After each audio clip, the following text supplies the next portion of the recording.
கமருதீன் வந்து உண்மையிலே வந்து பாருக்குன்னே வந்து கடவுள் படைச்சிருக்கான்னு தான் நினைக்கிறேன். இப்போ வந்து ஹீரோன் ஆக போகிறாங்க. பாரு ஷூட்டிங் போயிடுச்சு ஆல்ரெடி. ஒரு படத்துக்கு ஷூட்டிங் போயிட்டுருக்கு. அப்புறம் நேற்று வந்து ஆடி ஷூட்டு பார்த்தீங்களா? ஸோ அது நான் போட்டிருந்தேன்ல, அது வந்து உண்மையிலே ஒரு பெரிய ஒரு படத்துக்காக ஷூட்டு மட்டும் கிடையாது, ஒரு ஆடு, பெரிய ஒரு கம்பெனியோட ஆடுக்கு வந்து அந்த ஃபோட்டோ ஷூட்டு.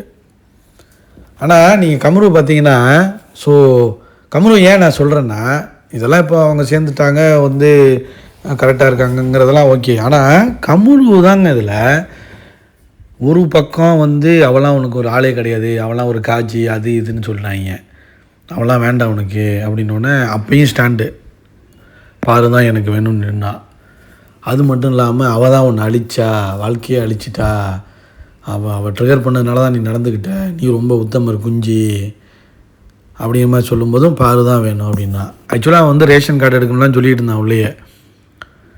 அதுக்கப்புறம் பார்த்தீங்கன்னா உன் ஒருத்தர் நீயே தெரிஞ்சிக்க, அவளாம் ஒரு ஆளை, அவளை போய் நீ இது பண்ணுறிய, அப்பையும் பாரு தான் நின்னா.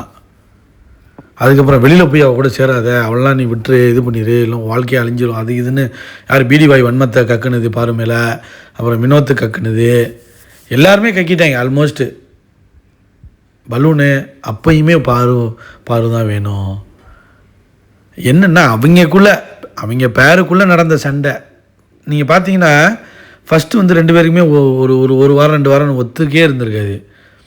இந்த துஷாரும் பலூனும் வந்து உட்காந்து பேசிக்கிட்டு இருக்கும் பொழுது அப்புறம் வந்து உட்காந்துக்கிட்டு எனக்கு ப்ரௌன் ஸ்கின் பிடிக்கும், எனக்கும் ப்ரௌன் ஸ்கின் பிடிக்கும் அப்படின்ட்டு கமரு வந்து ஒரு ப்ரௌன் ஸ்கின் அழகு அப்படின்னு இப்படி பேச ஆரம்பித்தது. சும்மா பீம் பேக் போட்டு வெளியில் உட்காந்து பேசினாங்க. இவங்க 4 பேர் தான் அந்த இடத்துல இருந்தாங்க.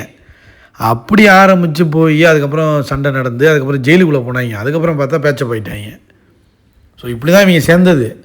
ஸோ எதாச்சியாக நடந்தது. ஆனால் கடைசி வரைக்கும் அத்தனை பேர் சொன்னது. அப்புறம் வந்து அவங்க அக்கா, அது பெரிய இது, அக்கா வந்து சொல்லி வெளியில் தலை காட்ட முடியல, எல்லாம் ஒரு மாதிரி இருக்குது. ஆனால் அக்காவை பற்றி முன்னாடியே சொல்லியிருப்பாங்க கமரு, அக்காவுக்கு எனக்கும் 7ஆம் பொருத்தம் ஒன்றும் செட் ஆகாது, அவள் ஒன்று சொல்லுவாள் நான் ஒன்று சொல்லுவேன், போத்தன்ராஜ் மட்டும்தான் உள்ளே வந்து நீங்கள் 2 பேரும் கேம் ஆடுங்கன்னு சொன்னார், வெளியில் வந்து பார்த்துக்கலாம் அப்படின்னு.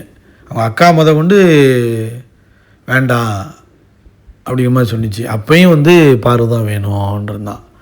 ஃப்ரெண்டு யார் வினோத்து, அவன் தனித்தனியாக உட்காந்து அப்படியே ஹிண்ட்டு கொடுத்து பார்ப்பான். அப்பையும் வந்து பாரு தான்.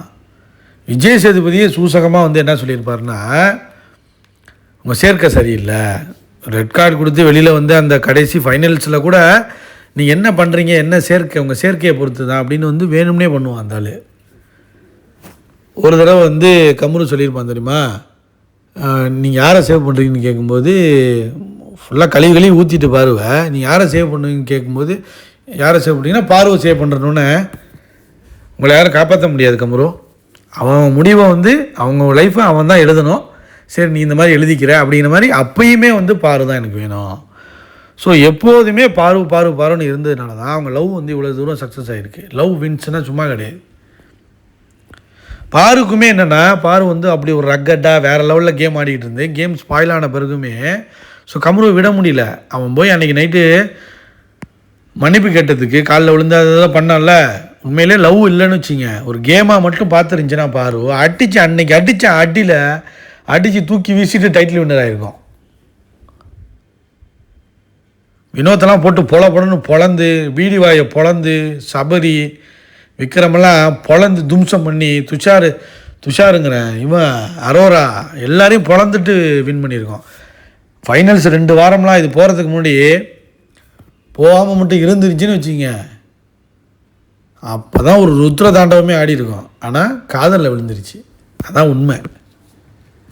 அதனால தான் சொல்கிறேன், பாரு கூட கமரு வந்து அவனோட லவ்வில் வந்து ரொம்ப உண்மையாக இருந்தான். ஸோ அதை நம்ம மாற்றிக்க முடியாது. ஸோ நல்லா வரட்டும். அடுத்து ஷூட்டிங்கு பல பேர் வந்து கமரு வந்து காரு வாங்கிட்டான், அது காரு வாங்கலையா, அவன் காரு வாங்குறதுன்னு தான் சொல்லிக்கிட்டு இருக்கான். அவன் படம்லாம் நடித்து ஒரு சக்ஸஸ்லாம் வந்த பிறகு தான் வாங்கணும்னு சொல்லியிருக்கான்.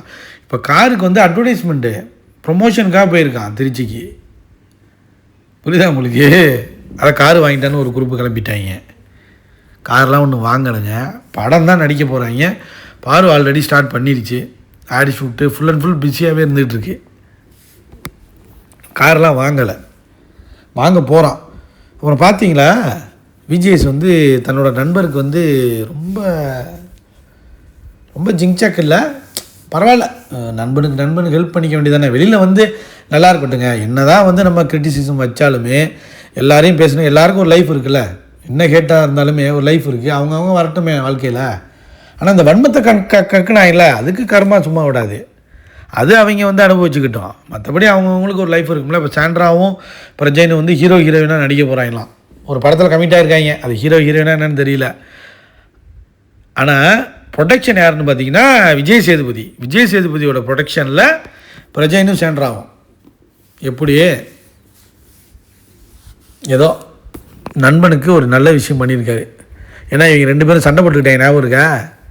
சண்டை போட்டு ஆக்டை போட்டு வெளியில் காரில் ஏற்றி வெளியில் கொண்டு வந்து எல்லாத்தையும் சொல்லி உள்ளே அனுப்பி விட்டாங்க பாருங்கள். திரும்ப எவிக்ஷன் ஒன்று பண்ணி, எவிக்ஷன் பேரில் ஒன்று பண்ணாயில்ல, கெமியை தூக்கிட்டு போயினாயில்ல பிரச்சனை உள்ளே வச்சுட்டு, அந்த மாதிரி தான் சண்டை போடுற மாதிரி போட்டு இப்போ ப்ரொடக்ஷனில் படங்கள்.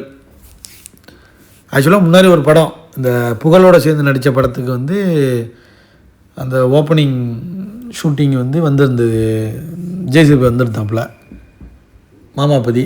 இப்போ வந்து மாமாபதி ப்ரொடக்ஷனில் பேப்பர் ரவுடி நடிப்பு அறைக்கு 2.0 வந்து படம் நடிக்கிறாங்க. நடிக்கட்டும், ஒரு பக்கம் நடிக்கட்டும். யார் படம் ஓடுதுன்னு பார்த்துருவோம். பாரு படம் ஓடுதா? பார்த்துருவோமா? ஷோடி போட்டி பார்த்துருவோமா? ஷூட்டிங் நல்லபடியாக முடித்து படங்கள் ரிலீஸ் பண்ணணுங்க. பார்வோம் கமருதீன் என்ன கதைன்னு தெரில. விஜய் டிவிக்கு போகிறானா இல்லை, அதான் அந்த பாரு கமருதீன் நடிக்கிற படத்தில் முடிச்சுட்டு அதுக்கப்புறம் எதாக இருந்தாலும் போகலாம். அடுத்தடுத்து படத்துக்கு போயிருங்கடா, வெள்ளித்திரைக்கு போயிருங்க. சும்மா உட்காந்துக்கிட்டு திரும்பவும் போய் டிவிலலாம் உட்காந்துக்கிட்டுலாம் பண்ணாதீங்க. அவ்வளோதான் சொல்ல முடியும். லைக் பண்ணுங்கள், ஷேர் பண்ணுங்கள், கமெண்ட் பண்ணுங்கள்.